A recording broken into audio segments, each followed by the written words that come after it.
Đại chúng thân mến, trước khi chúng ta bước vào bài pháp nghi lễ trần tế và công năng của tâm địa tạng, tôi muốn mời quý vị dừng lại một nhịp và lắng nghe bằng cả trái tim mình.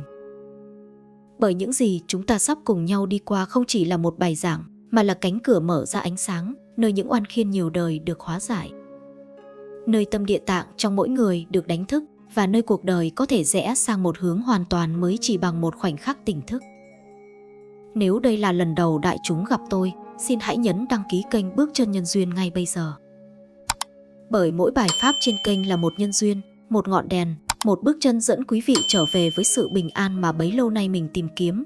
Và hôm nay, chúng ta bắt đầu hành trình ấy ngay trong giây phút này. Phần 1. Bản chất của nghi lễ trần tế trong Phật giáo. Đại chúng thân mến, trước khi tôi đi vào pháp thoại hôm nay, cho phép tôi được gửi đến quý vị một lời chào đầy năng lượng lành.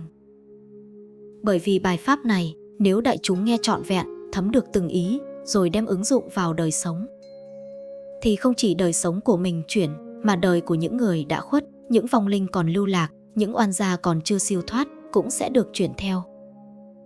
Hôm nay, chúng ta sẽ cùng nhau bước vào một chủ đề vô cùng sâu sắc, xuyên qua nhiều tầng của nghiệp lực, của nhân quả, của lòng bi mẫn, nghi lễ trần tế và công năng của tâm địa tạng. Trước khi bắt đầu, tôi xin mời đại chúng, nếu thấy bài pháp mang lại lợi lạc, hãy đăng ký kênh Bước Chân Nhân Duyên để mỗi bài pháp sau này đến với quý vị như một nhân duyên lành, đúng lúc và đúng thời. Đại chúng thương mến, chúng ta vẫn thường nghe nói đến trần tế, một nghi lễ có từ rất lâu trong truyền thống Phật giáo. Nhưng tôi mong rằng ngay phút này, đại chúng hãy tạm buông xuống hết mọi định kiến, mọi hình ảnh mà mình từng biết về nghi lễ ấy. Bởi vì nếu ta chỉ nhìn trần tế bằng đôi mắt của một người tìm kiếm lợi lộc, tìm kiếm may mắn, tìm kiếm điều linh thiêng cho bản thân, thì ta đã bỏ quên mất trái tim của trần tế, đó chính là tinh thần từ bi vô hạn. Ngay từ giây phút một ngọn đèn được thắp lên trên bàn trần tế, một phẩm vật được dâng cúng, một lời kinh được xướng lên, đại chúng hãy nhớ rằng linh hồn của nghi lễ ấy không nằm ở vật phẩm, không nằm ở hình thức, không nằm ở tiếng trống hay tiếng chuông, mà nằm ở tâm của người hành lễ. Đó chính là điều đầu tiên và quan trọng nhất mà hôm nay tôi muốn đưa đại chúng đi sâu vào. Bản chất thật của trần tế không đến từ sự bố thí vật chất, mà đến từ sự mở cửa của lòng từ. Tôi muốn đại chúng hãy thử hình dung, ở một cõi nào đó mà mắt phàm không thấy, có vô số chúng sinh đang bị kẹt như những đứa trẻ lạc trong đêm. Họ không biết đường đi, không biết lối thoát, không nhớ mình là ai, bị những mảnh ký ức đau buồn trói chặt, bị nghiệp xưa lôi kéo, bị sợ hãi che phủ. Khi ta làm trần tế, ta không phải đang cho họ đồ ăn, cũng không phải đang mua chuộc hay đổi trác với họ. Điều ta đang làm chính là thắp lên một ngọn đèn trong bóng tối. Ngọn đèn ấy chính là tâm của ta, tâm biết thương, tâm muốn giúp, tâm muốn chia sẻ, tâm muốn đưa họ ra khỏi khổ cảnh. Nếu đại chúng chỉ bày biện thật nhiều món ăn, thật nhiều phẩm vật, thật nhiều lễ nghi, nhưng trong lòng mình không có sự rung động của từ bi, không có tiếng thở chậm, không có lời nguyện chân thật, thì tất cả những nghi lễ ấy chỉ là hình thức. Chúng sinh không cảm được, vong linh không chạm tới, oan gia không mở lòng, và tất cả chỉ như những đám mây tan biến trong gió. Nhưng nếu đại chúng chỉ cần một phút, một khoảnh khắc để lòng mình mở ra, để ánh sáng trong tâm khởi lên, thì dù chỉ là một nén hương, một ly nước, một lời nguyện thôi, cũng đủ để lan vào vô hình, đủ để làm tan những lớp sương mù đang che lấp những linh hồn khổ nạn. Và đó chính là lý do vì sao trần tế trở thành chiếc cầu nối giữa ba cõi, cõi người đang sống, cõi của những linh thức chưa siêu thoát, và cõi của chư hộ pháp, chư thiện thần đang gia hộ. Sự kết nối ấy không phải bằng vật chất, mà bằng tần số của tâm. Tâm càng trong sáng, càng từ bi, càng chân thành, thì nghi lễ càng trở nên có công năng lớn.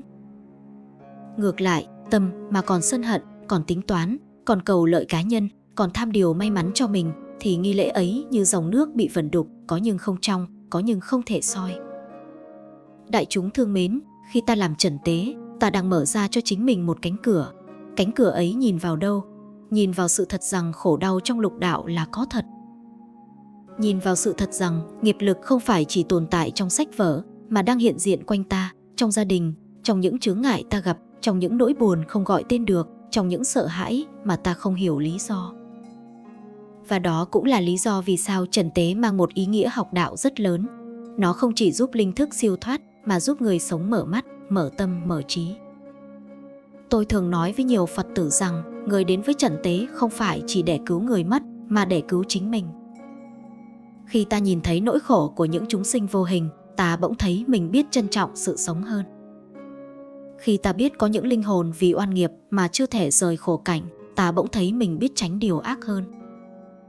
Khi ta thấy có những vong linh chỉ cần một lời kinh và một chút ánh sáng để tìm lại đường đi, ta bỗng thấy lòng mình mềm hơn, biết thương hơn, biết tha thứ hơn. Và chính nhờ đó, ta trưởng thành trong đạo. Trần tế không phải là nghi lễ để xin, mà là nghi lễ để nhìn lại chính mình, nhìn lại nghiệp duyên, nhìn lại cách ta sống mỗi ngày. Và để từ đó ta biết rằng mỗi lời ta nói, mỗi điều ta làm, mỗi suy nghĩ ta nuôi dưỡng đều sẽ trở thành con đường cho ta đi sau khi chết.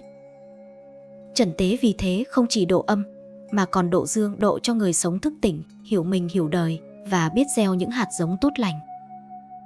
Đại chúng ơi, nếu nghe tới đây mà thấy bài pháp này chạm vào một phần nào đó trong trái tim mình, xin đại chúng hoan hỷ đăng ký kênh Bước Chân Nhân Duyên để những bài pháp tiếp theo có thể đến với quý vị đúng nhân duyên, đúng thời điểm, đúng lúc ta cần nhất. Phần 2. Trần tế qua cái nhìn của Địa Tạng Vương Bồ Tát. Đại chúng thương mến, khi bước vào phần thứ 2 này, tôi mong đại chúng hãy để tâm mình lắng xuống thêm một độ.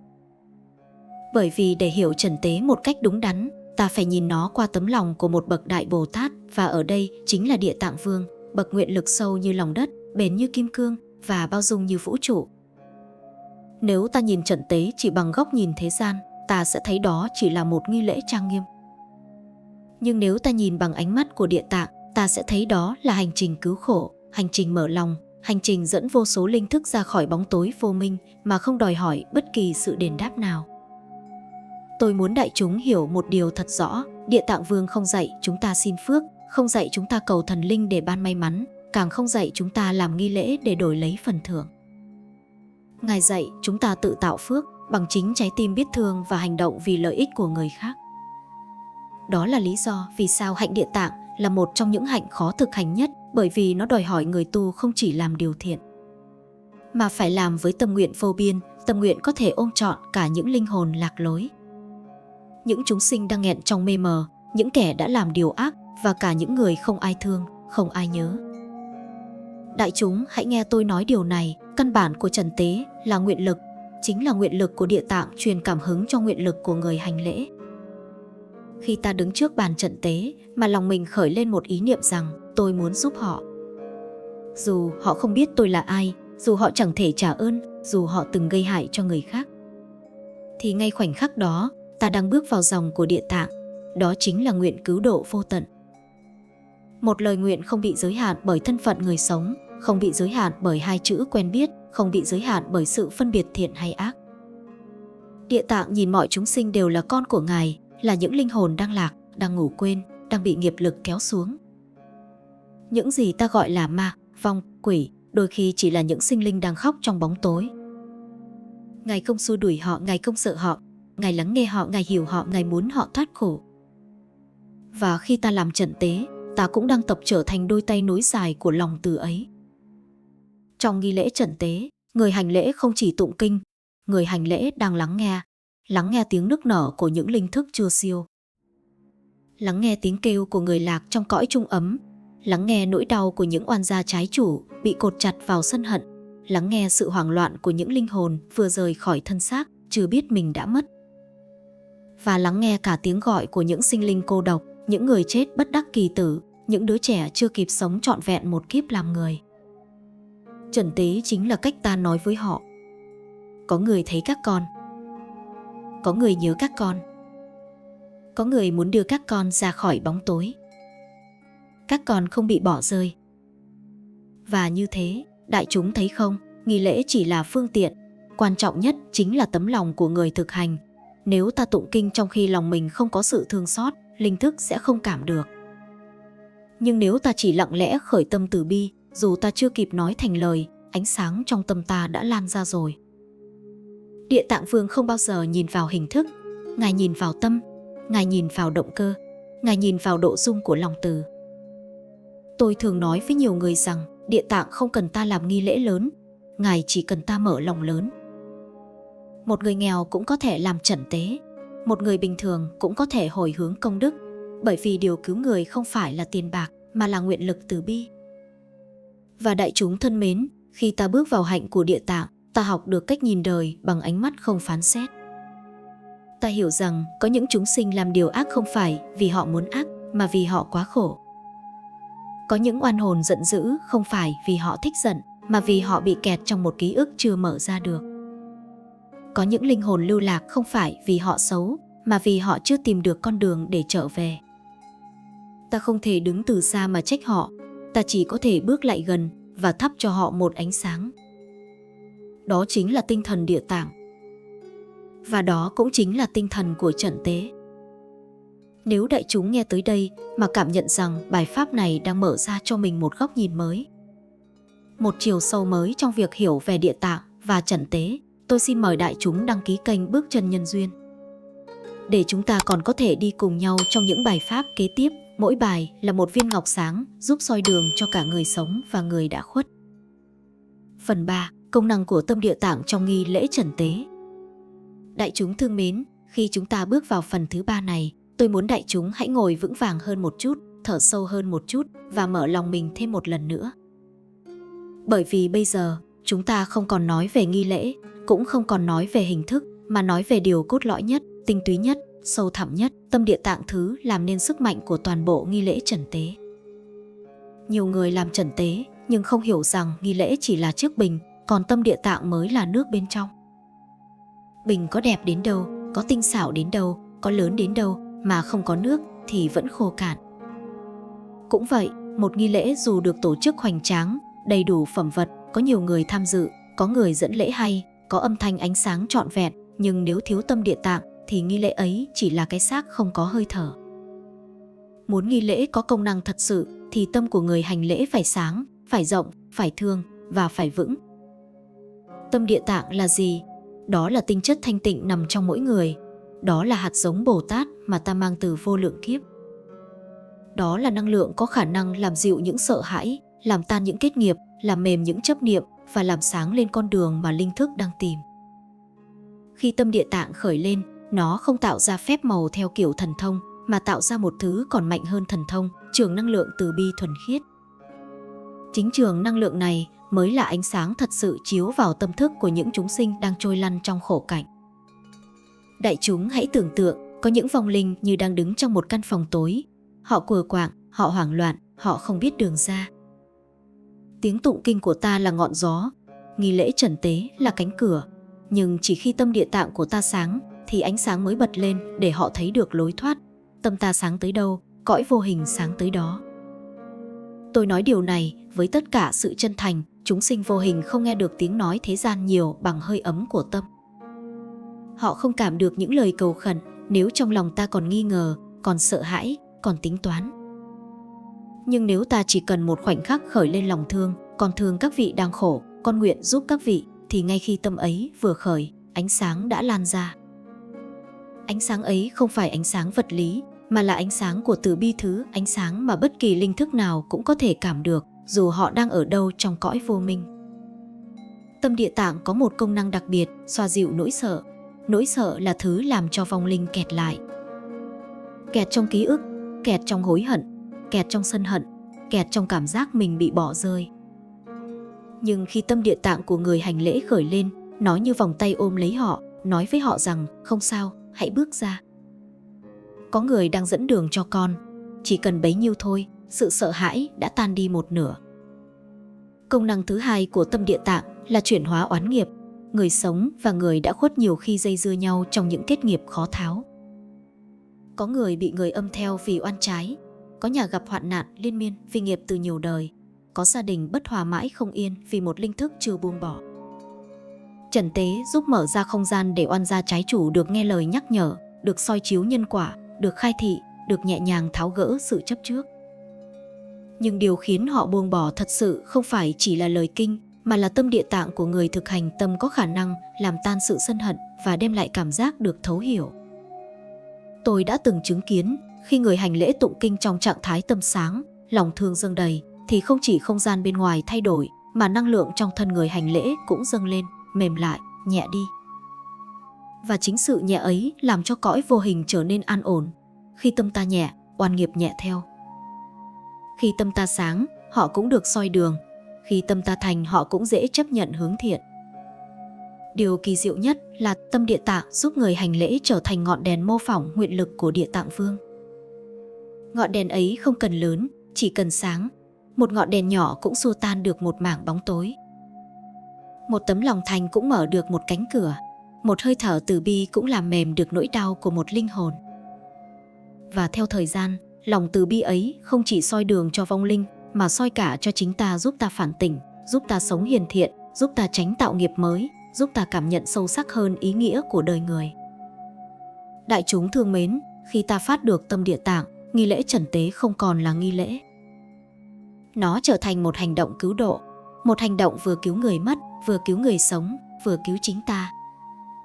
Tâm Địa Tạng là con thuyền, trần tế là dòng sông, người hành lễ là người chèo, và ánh sáng Địa Tạng là bến bờ. Nếu đại chúng thấy những lời hôm nay đang làm sáng thêm một góc trong tâm mình, xin hoan hỉ đăng ký kênh Bước Chân Nhân Duyên để chúng ta còn tiếp tục đi sâu vào những tầng nghĩa vi diệu trong giáo pháp của Ngài Địa Tạng.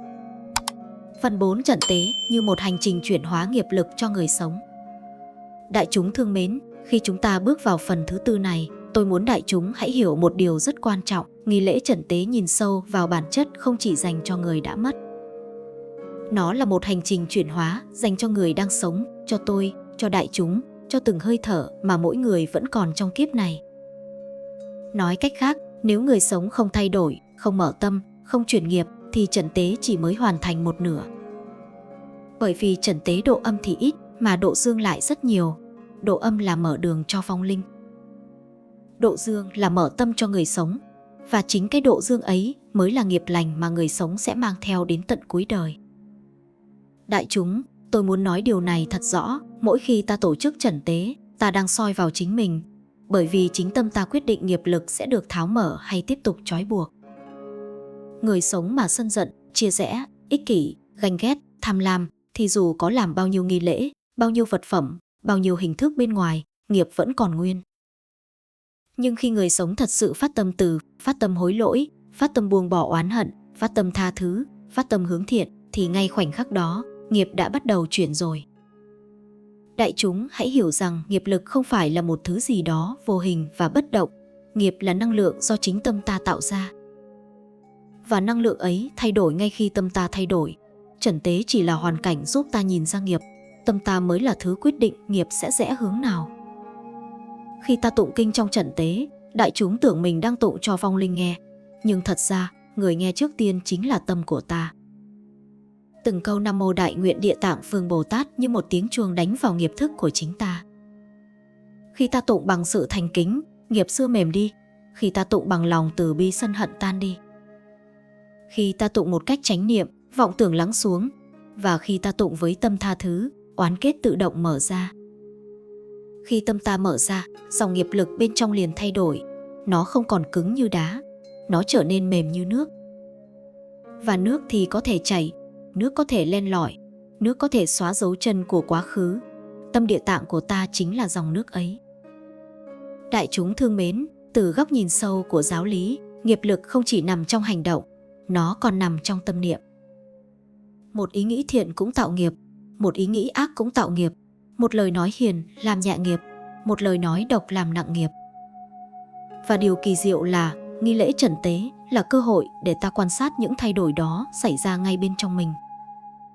Có những người khi chưa từng tham dự trần tế thì họ vẫn sống bình thường, nhưng khi họ bước vào không gian linh thiêng ấy, nghe tiếng kinh, thấy hình ảnh những vong linh được mời lên lễ, cảm nhận sự xúc động lan tỏa, tự nhiên tim họ mềm xuống.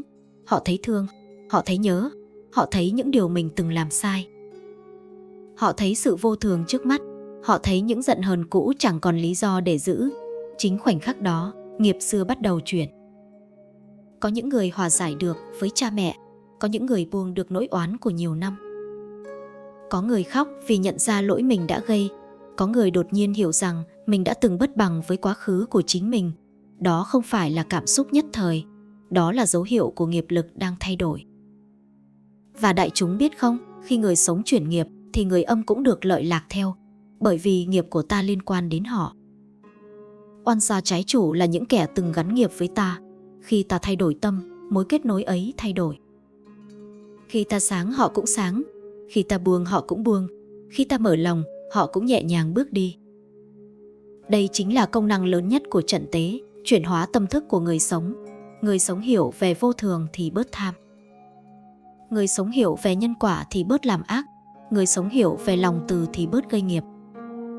Người sống biết thương linh thức thì cũng biết thương người đang sống bên cạnh mình. Và khi đời ta thay đổi, gia đình thay đổi. Khi gia đình thay đổi, nghiệp cả dòng họ thay đổi. Khi dòng họ thay đổi, phước đức sinh ra. Và khi phước đức sinh ra, người âm cũng dựa vào đó mà siêu. Cho nên đại chúng đừng nghĩ rằng trần tế là chuyện của người đã khuất. Trần tế là chuyện của người đang sống, của tôi, của đại chúng, của mỗi người đang còn thở, đang còn tạo nghiệp từng ngày. Nếu ta không chuyển thì không có nghi lễ nào đủ sức chuyển thay ta.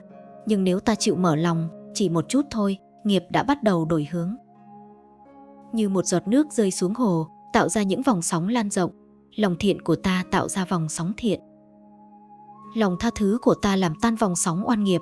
Lòng biết ơn của ta làm dày phước đức. Lòng từ bi của ta làm sáng con đường cả người sống lẫn người chết.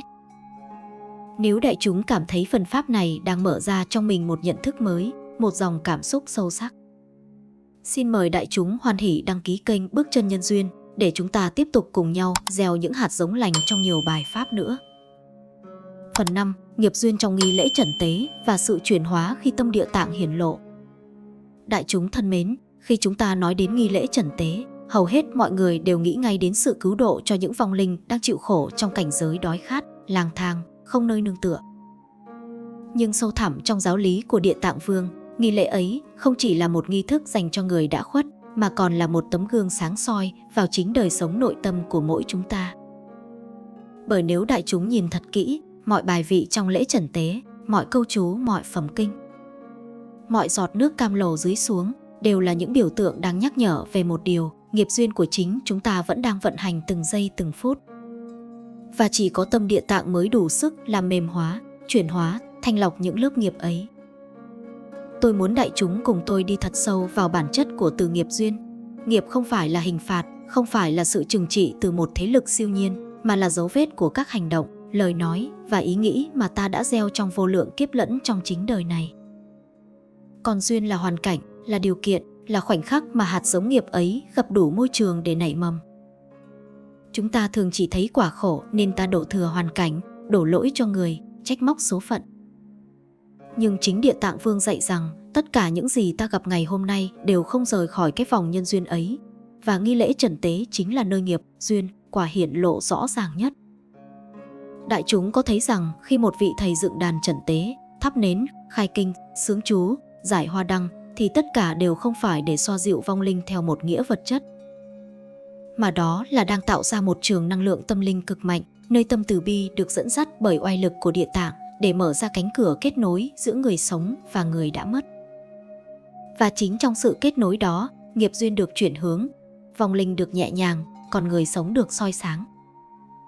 Nhưng điều kỳ diệu nhất không nằm ở nghi thức, không nằm ở pháp khí, không nằm ở lời tụng, mà nằm ở cái tâm Địa Tạng khi ta dự vào lễ. Bởi đại chúng phải hiểu rằng trần tế không chỉ cứu họ mà cứu chính ta, không chỉ hóa giải cho người đã khuất mà còn tháo gỡ những mắt xích nghiệp lực trong đời sống hiện tại của chúng ta. Bởi khi ta quán tưởng một linh hồn đang chịu khổ, ta đang nhìn lại những phần tối trong chính nội tâm mình. Khi ta rót từng giọt nước, ta đang làm mềm những khô cằn trong lòng mình. Khi ta nghe tiếng chuông, ta đang đánh thức cái phần thiện lành bị lãng quên trong vô số lo toan đời thường. Và khi ta tụng mỗi câu chú, ta đang tự cắt từng sợi dây nghiệp chằng chịt đang trói buộc cuộc sống của chính ta. Đại chúng có bao giờ tự hỏi vì sao có người dự trần tế về liền nhẹ lòng, công việc hanh thông, gia đạo êm ấm, tâm bớt sân hận? Đó không phải là phép màu từ bên ngoài, đó là tâm Địa Tạng trong họ được kích hoạt. Bởi chỉ cần ta ở trong một khung cảnh đầy từ bi, đầy ánh sáng, đầy oai lực thì tâm ta sẽ dần thay đổi. Khi tâm đổi thì nghiệp đổi, khi nghiệp đổi thì duyên đổi, và khi duyên đổi thì cuộc đời đổi. Tôi muốn đại chúng hình dung điều này, mỗi chúng ta đều đang mang theo những vong linh của chính đời mình. Những nỗi oan ức chưa nói thành lời, những mối hận thù chưa được hóa giải, những sự chia ly, mất mát, đau đớn mà ta lén giấu vào một góc nào đó. chúng như những ngạ quỷ nội tâm, cứ đói khát, cứ rên xiết, cứ hành hạ tâm mình. Và nghi lễ trần tế chính là một cơ hội để ta nhìn lại, để ta dẫn những bóng tối đó ra ánh sáng, để ta ban cho chính mình một buổi siêu độ nội tâm. Địa Tạng Vương dạy rằng tất cả chúng sinh, dù là hữu hình hay vô hình, đều đang mang trong mình một nỗi đau. Và nếu ta biết mở lòng từ bi thì ta sẽ giúp họ vượt thoát, đồng thời giúp chính ta vượt thoát. Nghiệp duyên vì thế mà chuyển hóa, không phải bằng quyền năng siêu hình, mà bằng sức mạnh của tình thương và sự giác ngộ. Tôi mong đại chúng hiểu thật sâu lời này, tâm địa tạng không phải là một khái niệm tôn giáo, mà là một năng lực chữa lành cực mạnh có sẵn trong mỗi con người. Khi ta khởi lòng thương xót, khi ta thành tâm tụng niệm, khi ta hồi hướng cho chúng sinh đang chịu khổ, khi ta tha thứ cho những người từng gây tổn thương, thì tâm địa tạng trong ta bắt đầu bừng sáng. Ánh sáng ấy đi vào vô minh, đi vào nghiệp lực, đi vào các mối quan hệ đang đổ vỡ, đi vào những cảnh đời đang bế tắc. Một ánh sáng nhỏ thôi, nhưng có thể chiếu xuyên qua cả bức tường của nhiều kiếp luân hồi. Vậy nên, đại chúng đừng xem trần tế là một nghi lễ xa vời, của thầy, của chùa, của vong linh. Hãy xem đó là gương chiếu tâm, là nơi ta lắng nghe tiếng gọi từ sâu thẳm chính mình, là nơi ta biết rằng mình không đơn độc trong nỗi đau. Là nơi ta nhận ra rằng vô số chúng sinh đang cầu mong một giọt từ bi, và ta chính là người có thể gieo giọt nước ấy. Và khi ta gieo, quả báo sẽ quay về với ta, không phải bằng sự giàu có vật chất, mà bằng sự bình an mà suốt đời ta khao khát. Tôi mong đại chúng hôm nay, khi nghe những lời này, hãy mở lòng mình ra thêm một chút. Hãy để cho tâm địa tạng len vào từng ngóc ngách nhỏ nhất trong đời sống. Bởi chỉ khi trái tim ta trở thành ngọn đèn thì cuộc đời ta mới hết tối. Nghiệp duyên sẽ không còn là gánh nặng mà trở thành bài học. Khổ đau không còn là xiềng xích mà trở thành bậc thang dẫn ta đi lên. Và nghi lễ trần tế với tất cả ý nghĩa thiêng liêng của nó sẽ trở thành một cánh cửa để ta bước vào hành trình chữa lành sâu nhất. Đại chúng thân mến, nếu những lời vừa rồi giúp tâm quý vị sáng thêm một chút, nhẹ thêm một chút, hoặc chỉ cần lay động được một góc nào đó trong trái tim, thì tôi xin mời đại chúng nhấn đăng ký kênh Bước Chân Nhân Duyên ngay bây giờ để không bỏ lỡ những bài pháp chuyển hóa sâu sắc. Để chúng ta tiếp tục đồng hành trên con đường tu tập, soi chiếu, tỉnh thức và chữa lành cùng nhau. Khi đại chúng đăng ký, quý vị không chỉ nhận thêm bài pháp mà còn đang gieo một nhân duyên lành cho chính mình, nhân duyên tiếp xúc với ánh sáng địa tạng mỗi ngày. Phần 6. Công năng giải oan, chuyển nghiệp và mở lối thoát khổ của tâm địa tạng trong nghi lễ trần tế. Đại chúng thân mến, khi chúng ta bước vào phần cuối cùng này, tôi mong rằng mỗi người hãy lắng lòng lại một chút. Bởi những gì tôi sắp nói không chỉ là tri kiến của Địa Tạng Vương, không chỉ là tinh hoa của nghi lễ trần tế, mà còn là cánh cửa mở ra cho mỗi chúng ta một con đường giải thoát thực sự ngay trong hiện đời. Bởi vì ở tầng sâu nhất, nghi lễ trần tế và tâm địa tạng gặp nhau tại một điểm, sự giải oan. Mà sự giải oan ấy không chỉ diễn ra với các vong linh, mà còn diễn ra trong chính trái tim mỗi người, nơi ta mang theo hàng trăm, hàng ngàn nỗi oan không tên từ bao nhiêu năm tháng. Đại chúng hãy thử nhìn lại cuộc đời mình. Ai trong chúng ta mà không từng bị hiểu lầm? Ai trong chúng ta mà không từng đau vì bị phản bội, bị chối bỏ, bị xem nhẹ, bị đối xử bất công?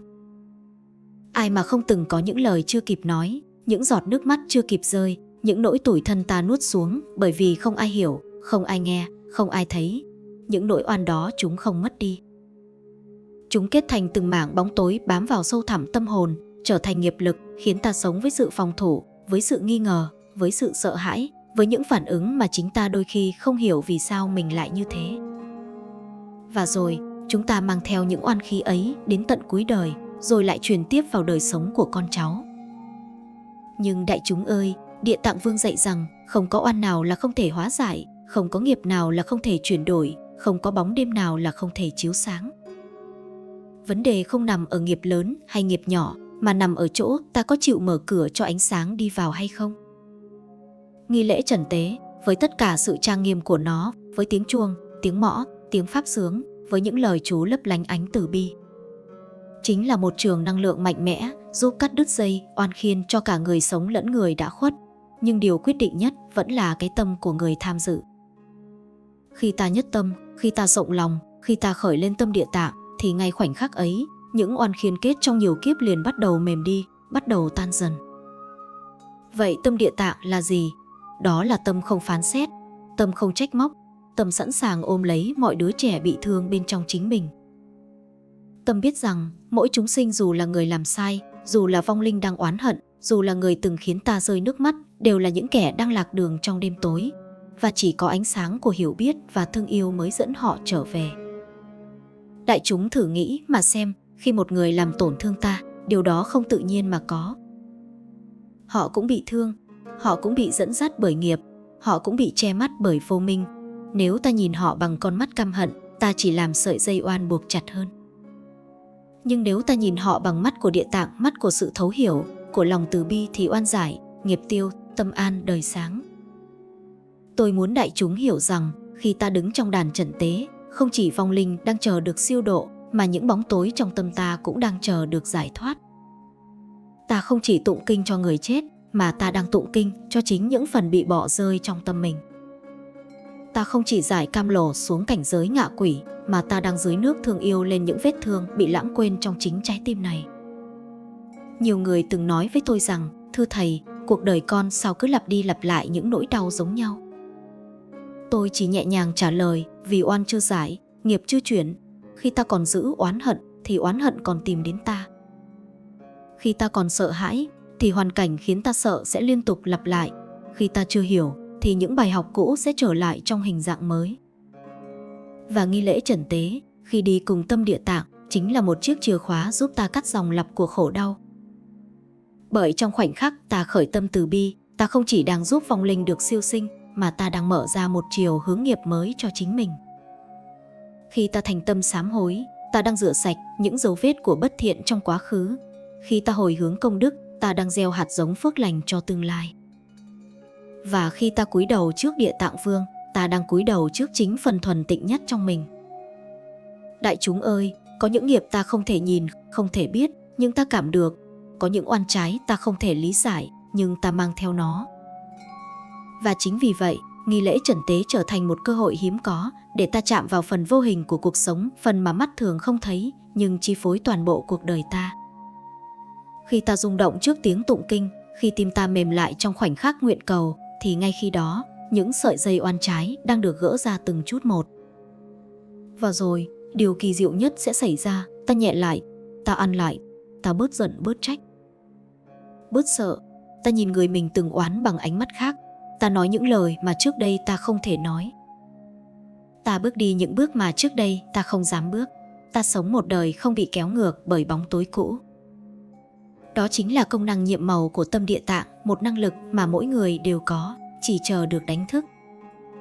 Đại chúng thân mến, nếu những lời hôm nay khơi sáng trong quý vị một niềm tin, một sự ấm áp, một thoáng bình an, thì tôi xin đại chúng hãy nhấn đăng ký kênh Bước Chân Nhân Duyên ngay bây giờ để tiếp tục đồng hành cùng tôi trong những bài pháp sau. Mỗi lần quý vị đăng ký, chia sẻ, lắng nghe là một lần quý vị gieo thêm hạt giống lành, là một lần ánh sáng địa tạng đến gần hơn với chính cuộc đời mình.